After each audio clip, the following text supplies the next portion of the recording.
তো বন্ধুগণ, আজকের পর্বে আমরা পিএইচপি টার্নারি অপারেটর এবং নাল কুলেসিং অপারেটর নিয়ে আলোকপাত করব। তো ধরুন যে টার্নারি অপারেটর এবং নাল কুলেসিং অপারেটর আমরা যখন এই পিএইচপি লারাভেল ফ্রেমওয়ার্কে কাজ করি, লাইভ প্রজেক্টে কাজ করি, তখন ফ্রিকোয়েন্টলি আমরা ইউজ করি। তো ধরুন যে এক্সাম্পলের মাধ্যমে আমরা দেখি যে আপনার এই দুইটা অপারেটর কীভাবে কাজ করে।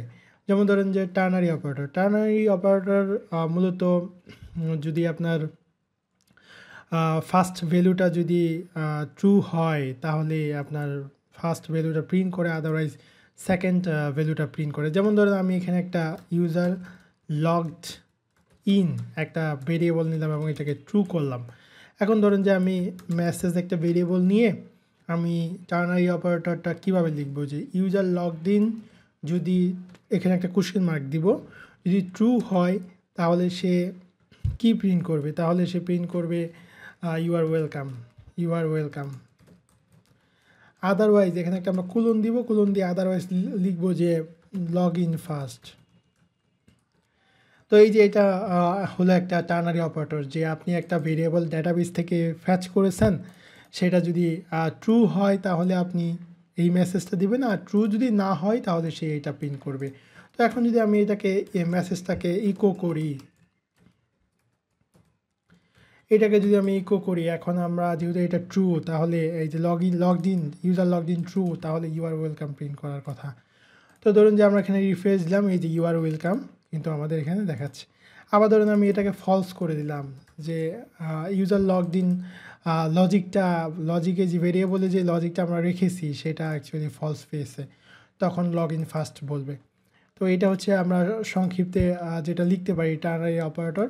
যদি ট্রু হয় তাহলে এই ভ্যালুটাকে প্রিন্ট করবে, আর যদি ট্রু না পায়, ভেরিয়েবলটা ট্রু না পায়, তাহলে সে এই যে পরবর্তী যে মেসেজটা আসে সেটাকে সে প্রিন্ট করবে। তো আশা করি টার্নারি অপারেটরটা বুঝতে পারছেন। আবার ধরেন যে নাল কুলেসিং অপারেটরটা কি, নাল কুলেসিং অপারেটর যদি আপনার ভ্যালুটা কি থাকে, নাল থাকে। যেমন ধরেন যে আমরা দিলাম যে ইউজার নেম নাল, একটা ভেরিয়েবল সেট করলাম। আরেকটা হচ্ছে ডিফল্ট নেম, আমি বললাম যে লাইক ধরেন যে রনি, হ্যাঁ, অথবা ধরেন যে আমি দিলাম যে লাইভ প্রজেক্ট। তো এখন এই যে আপনার নাল কুলেসিং অপারেটরটা কী করবে, আমি এখানে একটা মেসেজ দিলাম, মেসেজ দিয়ে এখানে আমি ফার্স্ট ইউজার নেমটা দিয়ে এখানে ডাবল কোশ্চেন মার্ক দিয়ে আমি এই যে ডিফল্ট যে আমার ভেরিয়েবলটা আছে এটা দিব। অর্থাৎ সে চেক দিবে প্রথমটা যদি নাল না হয়, তাহলে এটা প্রিন্ট করবে, আর নাল হলে সেটা ফলে চলে যাবে। তো এখন যদি আমি ইকো করে যে মেসেজ ভেরিয়েবলটা এটা প্রিন্ট করি, তাহলে যেহেতু ইউজার নেমটা নাল পাবে, তাহলে সে ডিফল্ট নেমটা প্রিন্ট করে দিবে। তো ধরেন আমরা এটা রিফ্রেশ দিলাম, live project undefined constant default value live project. ধরেন যে আমরা এটাকে একটা যেহেতু স্ট্রিং, এটাকে আমরা একটা কোটেশনের ভিতরে দিলাম। তো এখন রিফ্রেশ দিলাম, এই যে দেখুন এখন কিন্তু এটা লাইভ প্রজেক্ট দেখাচ্ছে, কারণ এটা ইউজার নেমটা নাল। তো ধরেন যে ইউজার নেমটা নাল না দিয়ে আমরা একটা ভ্যালু সেট করে দিলাম, ইউজার নেম হচ্ছে রনি। তো এখন সে কী করবে, এখন কিন্তু সেই যে ইউজার নেমটা যেহেতু নাল পাবে না, সেই ইউজার নেমটাকে প্রিন্ট করবে, ডিফল্ট ভ্যালুটাকে কিন্তু প্রিন্ট করবে না।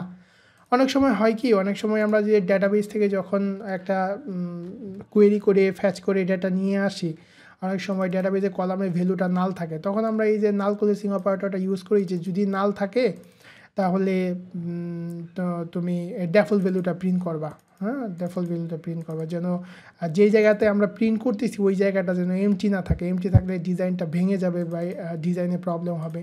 এই জন্য অনেক সময় আমরা কী করি, রিয়েল লাইফে এই যে নাল কুলেসিং অপারেটর দিয়ে ডিফল্ট ভ্যালুটা দিয়ে দিই, যে যদি এই ভ্যালুটা কোনো কারণে নাল থাকে বা ডাটাবেস থেকে না আসে, তাহলে যেন ডিফল্ট ভ্যালুটা শো করে। তো আশা করি বুঝতে পারছেন যে টার্নারি অপারেটর এবং নাল কুলেসিং অপারেটর দুইটা।